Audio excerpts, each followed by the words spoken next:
Oi, boa tarde, bom dia, boa noite.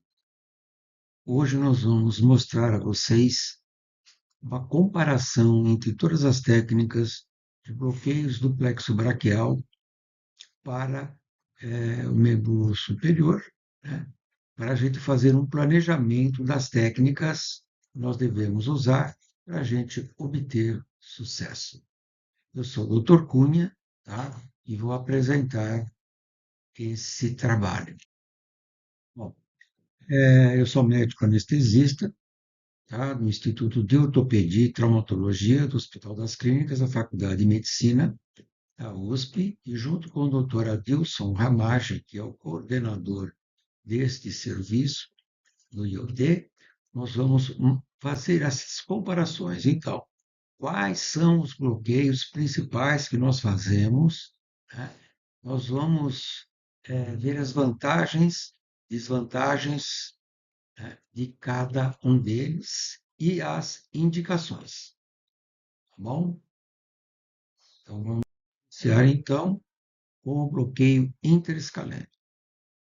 Então, vamos lá. Quais são as indicações do bloqueio interescalênico? O bloqueio interescalênico ele é indicado para cirurgias de ombro, mobilização do ombro congelado, para cirurgias também do úmero e algumas vezes até do antebraço. Bom, quais são as vantagens dele?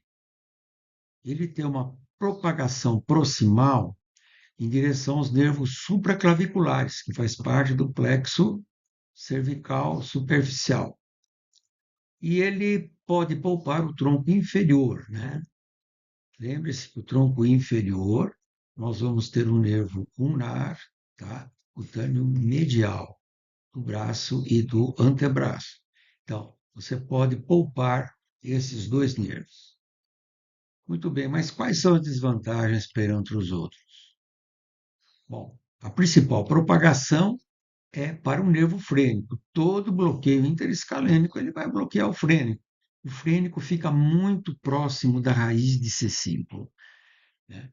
E você tem também o risco das neuropatias transitórias. Observe que nessa região as raízes elas são muito vulneráveis, né?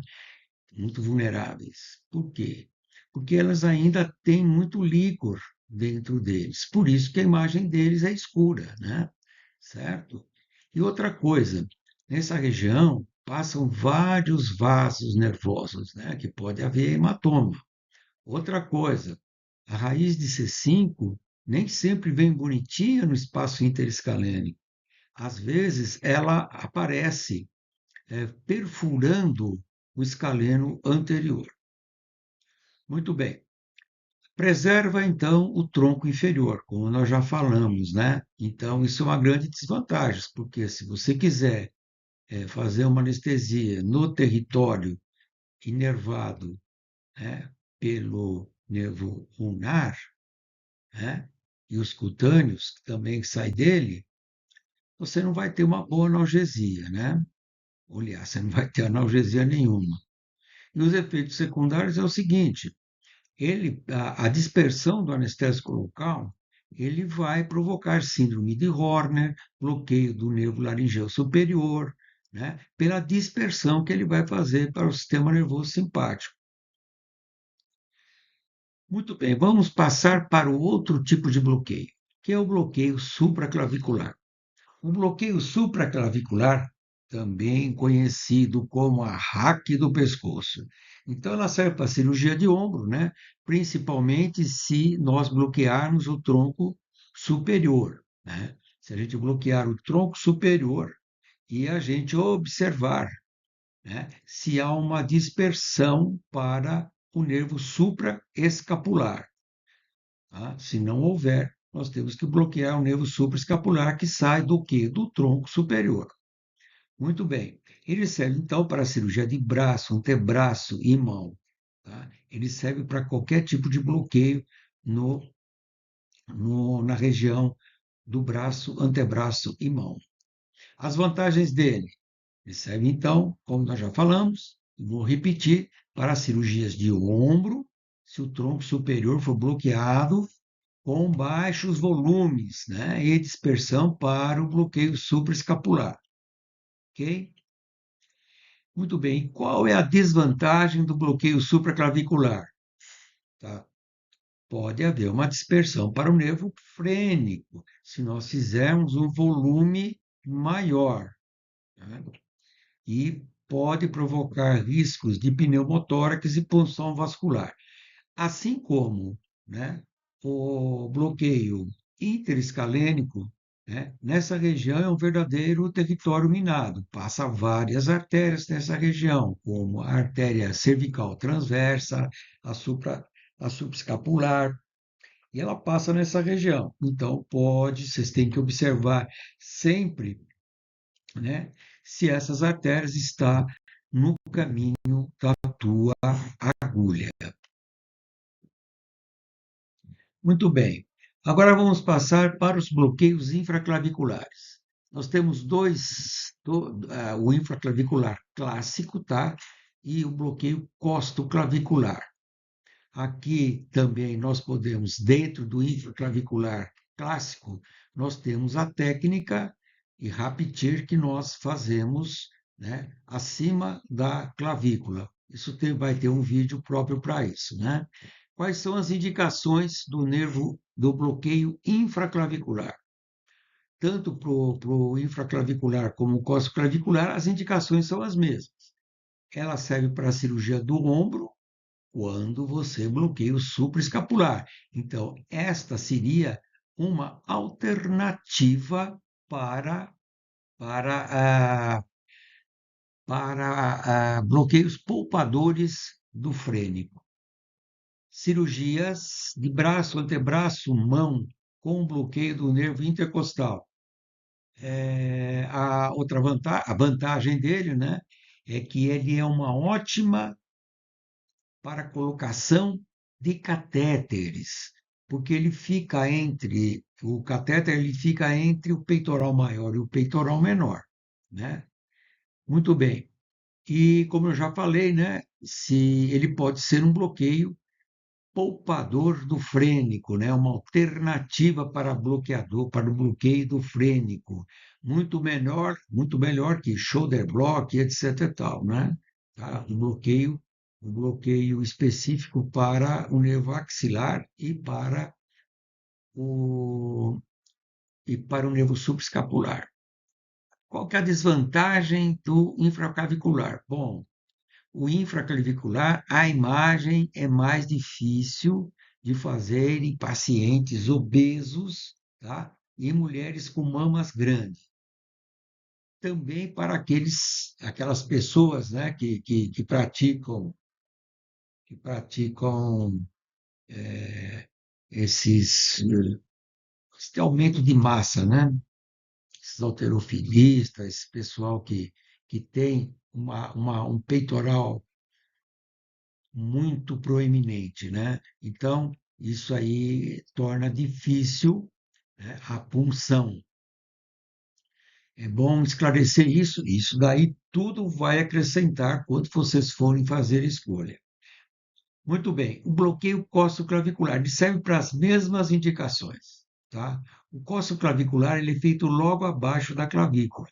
Portanto, ele é um bloqueio estável para os três fascículos. Observem bem, né? Então, naquele compartimento que está o fascículo medial, lateral, posterior, né? Ele fica bem compacto, então o anestésico ele tem até um tempo de latência menor. Tá? É bem indicado quando a gente quer um tempo de latência menor, e é claro, né? É um bloqueio também poupador do nervo frênico. Se vocês observem, quando nós fazemos tanto o costoclavicular, né, e menos para o infraclavicular, que o seu anestésico, dependendo do volume que vocês fizerem, ele vai dispersar também para a região supraclavicular, né? E vocês têm que notar que todos esses nervos, né, eles estão eles estão dentro todos os nervos que compõem o plexo braquial, eles estão dentro de um estojo músculo-aponeurótico. Qual que é a desvantagem do bloqueio costoclavicular. Mesma coisa, a imagem é difícil em pacientes obesos, mulheres com mamas grandes, né? E pacientes que praticam halterofilismo ou esses caras bombados da academia, né? Que tem o peitoral maior, mais proeminente. E requer uma maior habilidade. Muito bem. Quando nós falamos em bloqueio de ombro, nós devemos conhecer qual é a inervação do ombro, né? Então, o ombro, ele é inervado por 5 nervos. Os dois principais é o supraescapular e o axilar, tá? Então, são os dois nervos importantes para o bloqueio do ombro. Mas eles não são suficientes, tá? Eles vão depender ainda, tá? Do peitoral lateral, eles vão depender também do subescapular e do subescapular, tá? Então, esse bloqueio ele não é um bloqueio integral, né? Qual é a vantagem dele? É um bloqueio para preservar o nervo freio. E ele provoca analgesia efetiva na cápsula anterior posterior do ombro. Desvantagens. A imagem é difícil em pacientes obesos, a mesma coisa, né? O nervo peitoral, subescapular e o músculo cutâneo não são cobertos. Então, você vai fazer uma analgesia, mas não pensem que vocês vão fazer uma grande vantagem, entendendo, em relação aos outros bloqueios que nós falamos anteriormente, tá? Não tem tanta vantagem, né? Porque todos os trabalhos, tá, eles são unânimes, né, em dizer que o shoulder block ele começa a se equiparar aos outros bloqueios somente depois de 48 horas, tá? E bloqueio de ombro, pessoal, dói para, né, para burro, dói muito, né? Então vocês têm que fazer uma boa analgesia. Bloqueio axilar do plexo braquial, né? Então, ele serve para cirurgia de braço, antebraço, mas ele é mais indicado para cirurgias de mão mesmo, né?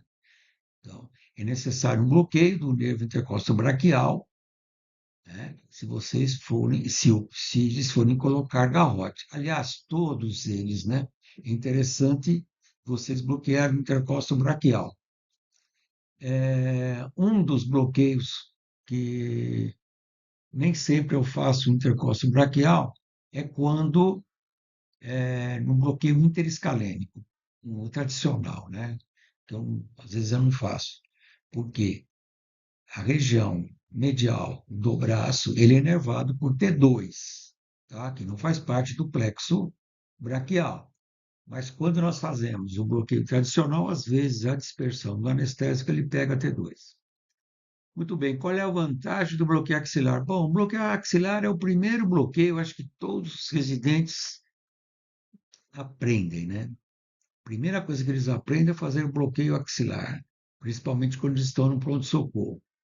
É um bloqueio superficial, né? E adequado para bloqueios bilaterais, né? Hoje, com ultrassom, nós usamos até poucos volumes, né? Poucos volumes. E a desvantagem dele? Muito bem. A desvantagem é que você tem que fazer uma abdução do braço, tá? E essa abdução tem que ser feita cuidadosamente para você não fazer uma distensão dos nervos que fazem parte do plexo braquial, tá? E você, na maioria das vezes, requer mais de uma injeção. É claro, se você tiver prática, né, com uma injeção, você faz. Tem o maior risco de infecção. Ah, e outra coisa que é muito importante, no bloqueio axilar, tá? Os nervos que estão dentro, né, é o ulnar, o radial e o mediano. Só que o nervo músculo cutâneo, ele sai já do fascículo lateral.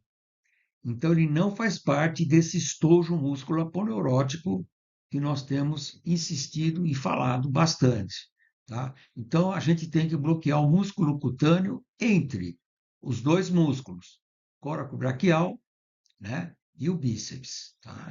Normalmente ele fica ali, né? 50, 62% dos casos ele fica ali. Ele tem algumas variações anatômicas e é o nervo que dá mais variação nessa região, tá bom? Bom, pessoal, era isso que eu gostaria de mostrar para vocês, tá? Eu agradeço a sua atenção. Se puder me dar um joinha ou você faz a subscrição e pode colocar alguma coisa aí, se vocês tiverem alguma dúvida para eu responder, tá? Ou então vocês podem até dar uma opinião, se vocês querem algum outro tipo de bloqueio, alguma aula específica, tá bom? Agradeço então a sua atenção, tá? E até a próxima.